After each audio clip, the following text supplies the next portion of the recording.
আজকে আমি বলতে যাচ্ছি আমার সাথে ঘটে যাওয়া একটি ভয়ানক মর্মান্তিক ঘটনা। তো বেশি কথা না বাড়িয়ে গল্প শুরু করা যাক। আমি আছি আপনাদের সাথে রাকিব আল হাসান, আর আপনারা দেখছেন FM.রাকিব। সময়টা আজ থেকে প্রায় 3 বছর আগে। আমি তখন ক্লাস 9-এ পড়তাম। 1 বছর পরেই এসএসসি ছিল। চিন্তা ভাবনা করেছিলাম যে এসএসসির পরে বন্ধু বান্ধবের সাথে নানির বাড়িতে ঘুরতে যাব। দেখতে দেখতেই 1টা বছর পেরিয়ে গেল, এসএসসিও শেষ। আগের বলা মতো কথা অনুযায়ী আমি আর আমার বন্ধুরা মিলে চলে গেলাম নানির বাড়িতে ঘোরার জন্য। বলতে গেলে গ্রামের বাড়ি বলা যায়। পরের দিন রাতে আমি, আমার বন্ধু সুফিয়ান আর সিফাত মিলে রওনা দিলাম নানির বাড়ির উদ্দেশ্যে। আমার ট্রেনে যাত্রা করতে অনেক বেশি ভালো লাগে, এই জন্য আমরা ট্রেনে যাচ্ছিলাম। আর ট্রেনে যেতে প্রায় 5 থেকে 7 ঘন্টা সময় লাগে। গভীর রাতে চলন্ত ট্রেনে যেখানে সকল যাত্রী ঘুমের মধ্যে মগ্ন, সেখানে জমে উঠেছে আমাদের গল্পের আসর। সুফিয়ান হঠাৎ করে বলে উঠল, ভাই তুই আমাদেরকে তোর নানির বাড়িতে নিয়ে যাচ্ছিস, যে কি হবে আমাদের একটু বল না।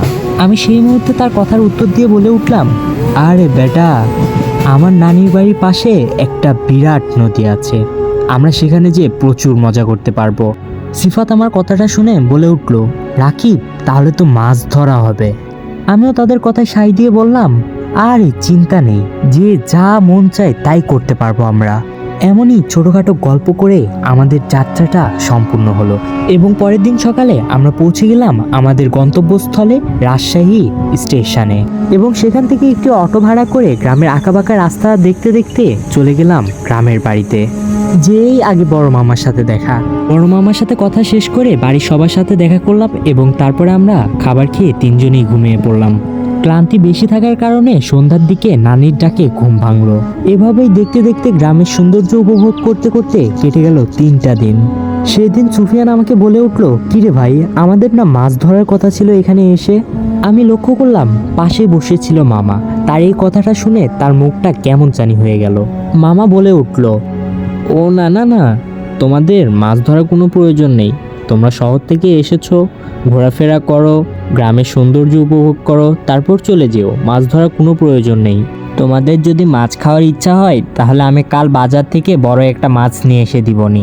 সেই কথা শুনে আমার পাকনা বন্ধু সিফাত বলে উঠল, মামা, মাছ ধরা আর খাওয়াটা কি এক জিনিস? মাছ ধরতে প্রচুর মজা। সেই কথা শুনে আমার মামা একটু মুখ ভার করে বলল, শোনো বাবা, তোমরা শহর থেকে এসেছো, আমি চাই না তোমরা কোনো বিপদে পড়ো। এরপর থেকে এইগুলা বিষয়ে কোনো কথাও শুনতে চাই না। সেদিন রাতে আমিও আমার 2 বন্ধু খাবার শেষ করে আর বাইরে বের হলাম না, রুমে চলে গেলাম। সিফাত বলে উঠল, কি রে ভাই, তোর সাথে আসছি, আমাদের কি এখানে কোনো মজা হবে না? সেই কথায় আমি বলে উঠলাম, দেখ ভাই, মামার বারণ, আমি কি করতে পারি এখানে? সুফিয়ান তখন পাকনামি করে বলে উঠল, আরে ভাই, তোর মামার কথা বাদ দে, আমি, তুই আর সিফাত মিলে চল যে একদিন মাছ ধরে আসি। বন্ধু বান্ধবের মাথা বুঝতেই তো পারছেন, 24 ঘন্টা শয়তানি ঘুরতেই থাকে। তাদের কথা আমি সায় দিয়ে বলে উঠলাম, আচ্ছা ঠিক আছে। কাউকে কিছু না জানিয়ে আমরা পরের দিন রাতে বের হয়ে পড়লাম মাছ ধরার উদ্দেশ্যে। রাতে বের হওয়ার কারণ হচ্ছে দিনের বেলা গেলে মামা বুঝতে পারবে, এই জন্য রাতের বেলায় আমরা বের হয়েছি কাউকে কিছু না জানিয়ে। নানির বাড়ি থেকে নদী প্রায় 10 মিনিটের রাস্তা। নদীর পাড়ে এসে দেখতে পারলাম একটা নৌকার মাঝে একটি লোক বসে আছে। দেখে বুঝতে পারলাম লোকটা মনে হয় মাঝি। মাথায় গামছা, হাতে জাল এবং একটি হারিকেন নিয়ে আছে তার অপর হাতে। আমাদের দেখেই লোকটি বলে উঠল, বাবা, তোমরা কে? এত রাতে এখানে কি করছো তোমরা? আমার বন্ধু সুফিয়ান তখন হঠাৎ করে বলে উঠল, আঙ্কেল। এরপর পরিচয় দিয়ে সে তার মাছ ধরার ইচ্ছাটা জানালো। লোকটা বলে উঠল, বাবা, আমি তো এখন বাড়িতে যাব, তোমরা কি কেউ নৌকা চালাতে পারো? চালাতে পারলে তোমরা যাও, যে মাছ ধরে নিয়ে আসো। আমি ছোটবেলাতে মামার সাথে অনেকবার নৌকা চালিয়েছি, সো আমি নৌকা চালাতে পারতাম। আর সুফিয়ান তার ছোটবেলাতে তার গ্রামের বাড়িতে অনেক মাছ ধরেছে, এ কারণে সেও মাছ ধরতে পারত। তাই আমরা লোকটাকে 500 টাকা দিয়ে উঠে পড়লাম নৌকার উপরে। তুলে নিলাম হাতে বৈঠা, পরনে পরা শার্টটা খুলে বেঁধে নিলাম মাথায়। প্রায় আধা ঘন্টার মতো সময় নৌকা চালিয়ে চলে আসলাম আমরা একটি আলাদা গ্রামে। আমাদের গ্রাম থেকে প্রায় 2টা গ্রাম পরে। সুফিয়ান বলল, মামা, এখানে অনেক মাছ থাকতে পারে রে। তার কথা শুনে আমি বললাম, আরে না, আমরা আর একটু সামনে যাই, জায়গাটা ভালো না। আপনাদের সবাইকে বলে রাখা ভালো, আমরা যে জায়গাটাতে ছিলাম তার নদীর ডান পাশে ছিল একটি শ্মশান ঘাট এবং বাম পাশে ছিল একটি কবরস্থান। সেই মুহূর্তে একটি কালো কালার শিং মাছ উঠে আসলো আমাদের নৌকার উপরে। সুফিয়ান এবং সিফাত মরিয়া হয়ে উঠল এখানে মাছ ধরার জন্য। চাঁদের রাতে আমাদের নৌকার উপরে উঠে আসা মাছটাকে তেমন দেখা যাচ্ছিল না, এই জন্য আমি কালো বলে সম্বোধন করেছি। আমার হাতে থাকা হারিকেনটা নিয়ে গেলাম মাছের কাছে এবং দেখতে পারলাম সেখানে কিছুই নেই। আমরা সবাই ভয় পেয়ে গেলাম হালকা। সিফাত বলে উঠল, আরে এটা মনে হয় আমাদের মনের ভুল ছিল, আয় জাল ফেলে দেখি মাছ টাছ কিছু পাই নাকি। তখনই আমি বলে উঠলাম যে না, এখানে মাছ না ধরে আমরা আরেকটু সামনে যেয়ে মাছ ধরি। সুফিয়ানও হয়তোবা একটু ভয় পেয়েছিল। সে বলল যে রাকিব, তুই নৌকাটা আরেকটু সামনের দিকে নে, তারপর না হয় আমরা মাছ ধরবো। তার কথা শুনে নৌকার বৈঠাটা হাতে নিয়ে যেই নাকি একটা ঠেলা দিলাম, নৌকাটা আটকে গেল নদীর ঠিক মাঝখানে। না সামনে যায়, না পিছে, না ডানে না বামে। আমরা সবাই আতঙ্কিত হয়ে গেলাম। এভাবে প্রায় 10টা মিনিট ঠেলাঠেলি করার পরেও যখন দেখলাম নৌকা একদম নড়াচড়া করছে না, তখন বুঝে গেলাম হয়তোবা আমাদের সাথে খারাপ কিছু হতে যাচ্ছে। সিফাত তখন সুফিয়ানকে বলে উঠল, সুফিয়ান তুই তাড়াতাড়ি পানিতে নাম এবং নৌকাটাকে একটু ঠেলা দে। সুফিয়ান তার কথা শুনে শার্টটা খুলে নেমে পড়ল নৌকা থেকে। সে দেখতে পেল একটি ডাল বেঁধে আছে নৌকার ঠিক নিচে, এজন্য নৌকাটা আটকে আছে। ডালটা সরিয়ে যেই না নৌকাতে একটা ধাক্কা দিল আর নৌকাটা আবার আগের মতো চলতে শুরু করলো। সুফিয়ান উঠে পড়লো নৌকাতে এবং আমরা আবার আগের মতোই মাছ ধরার উল্লাসে মেতে উঠলাম। রাত তখন 12টা, আমরা মাছ ধরছি আর সেই মুহূর্তে হঠাৎ করে নৌকাটা আবার আটকে গেল। তখন সিফাত বলে উঠল, আহারে নৌকাটা কত সুন্দর অভিনয় করে রে। সুফিয়ান তাড়াতাড়ি না আমার নৌকাটাকে ঠেলা দিয়ে তার খেলা শেষ করে দে। সুফিয়ান আবার নেমে পড়লো নৌকা থেকে। এবার সে নেমে যে এই দৃশ্যটা দেখলো তা দেখে সে একদম অবাক হয়ে গেল, লাফ দিয়ে নৌকাতে উঠে পড়লো। তার মুখ থেকে কোনো কথা বের হচ্ছিল না, সে চুপ করে আমাদের দিকে বড় বড় চোখ করে তাকিয়েছিল। আমরা বুঝতে পারলাম না কি হয়েছে বিষয়টা। যেই না তার গায়ে হাত দিলাম সেই মুহূর্তে সে পড়ে গেল নৌকার ঠিক মাঝখানে। অচেতন অবস্থা থেকে ফিরিয়ে আনার জন্য তাকে আমরা পানি ছিটিয়ে তার জ্ঞান ফিরিয়ে আনলাম।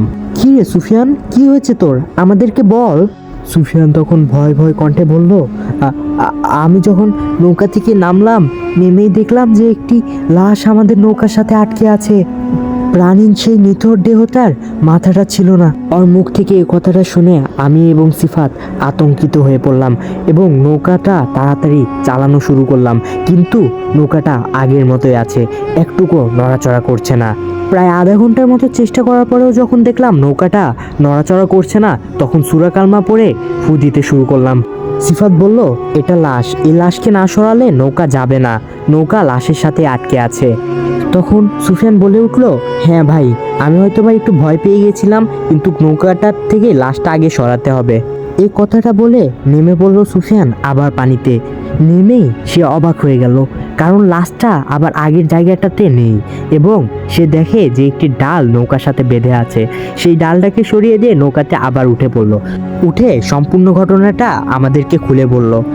আমি এবং সিফাত তার কথা শুনে তাকে নিয়ে আমরা অনেক হাসাহাসি করলাম। বেশি না কথা বাড়িয়ে নৌকা চালাতে শুরু করলাম এবং নৌকাটা চলতে লাগলো তার আপন গতিতে। আমরাও গ্রামের প্রকৃতি উপভোগ করতে করতে চলে গেলাম গ্রামের আরও কাছাকাছি। সেই মুহূর্তে দেখতে পেলাম শ্মশান ঘাটে শেষ প্রান্তে বসে আছে একজন বৃদ্ধ মহিলা এবং আমাদের দিকে হাত দিয়ে ইশারা করছে। আমরা প্রথমে ইতস্তত বোধ করলাম, কিন্তু পরে মনে হলো মহিলাটা হয়তো বিপদে পড়েছে, এই জন্য নৌকাটা তার কাছে নিয়ে গেলাম। নৌকাটা পাড়ে ভেড়ার সাথে সাথে মহিলাটার হারিকেনের আলো একটু কমে গেল। বয়স প্রায় 50 থেকে 60-এর মতো হবে, এর বেশিও হতে পারে। চুল একদম সাদা, পরনে সাদা শাড়ি, চাঁদের আলোতে মহিলাটাকে তেমন বোঝা যাচ্ছে না। বেশি কথা না বাড়িয়ে মহিলাটাকে বলে উঠলাম, আন্টি আপনি কই যাবেন, এত রাতে এখানে কি করেন? মহিলাটা সেই মুহূর্তে হাত তুলে দেখিয়ে দিল নদীর ওই পার কবরস্থানের দিকে। আমরা মনে করলাম কবরস্থানের ওই পাশে তো অনেক বাড়িঘর আছে, সেখানে হয়তো বা মহিলাটা থাকে। সেই মুহূর্তে মহিলাটা উঠে চলে আসলো আমাদের নৌকার দিকে এবং নৌকার একটি মাথায় এসে বসে পড়ল। মহিলার সাথে ছিল 2টি ব্যাগ। সুফিয়ান আর সিফাত নেমে সেই 2টি ব্যাগ নিয়ে চলে আসলো আবার নৌকাতে এবং তার পাশে দিয়ে রেখে দিল। আমি লক্ষ্য করলাম সুফিয়ান কেন জানি মহিলাটা নৌকাতে ওঠার পর থেকে কেমন ভয় ভয় পাচ্ছে। তারপর বইটা দিয়ে নৌকাটাকে ধাক্কা দিয়ে চলে গেলাম ঠিক আবার নদীর মাঝখান সোজা সোজা। সেই মুহূর্তে আবার সে আগের কাহিনী, নৌকাটা আবার আটকে গেল নদীর ঠিক মাঝখান সোজা। সিফাত আবার বলল, যা সুফিয়ান, তোর লাশ দেখার সময় হয়ে গেছে। সুফিয়ান তখন বেশি কথা না বাড়িয়ে নেমে পড়ল নদীতে। নেমে দেখতে পারলো যে নৌকার নিচে কিছুই নেই। সেই মুহূর্তে তার পা ধরে নদীর নিচ থেকে কে জানি টান দিল। সেই মুহূর্তে সে ছটফট করে উঠল এবং আমি আর সিফাত মিলে তাকে নৌকাতে তাড়াহুড়া করে তুলে ফেললাম। আমরা যখন এগুলো নিয়ে ব্যস্ত ছিলাম, আমি পিছের দিকে লক্ষ্য করে দেখি আমাদের সাথে সেই বৃদ্ধ মহিলাটি আর নেই।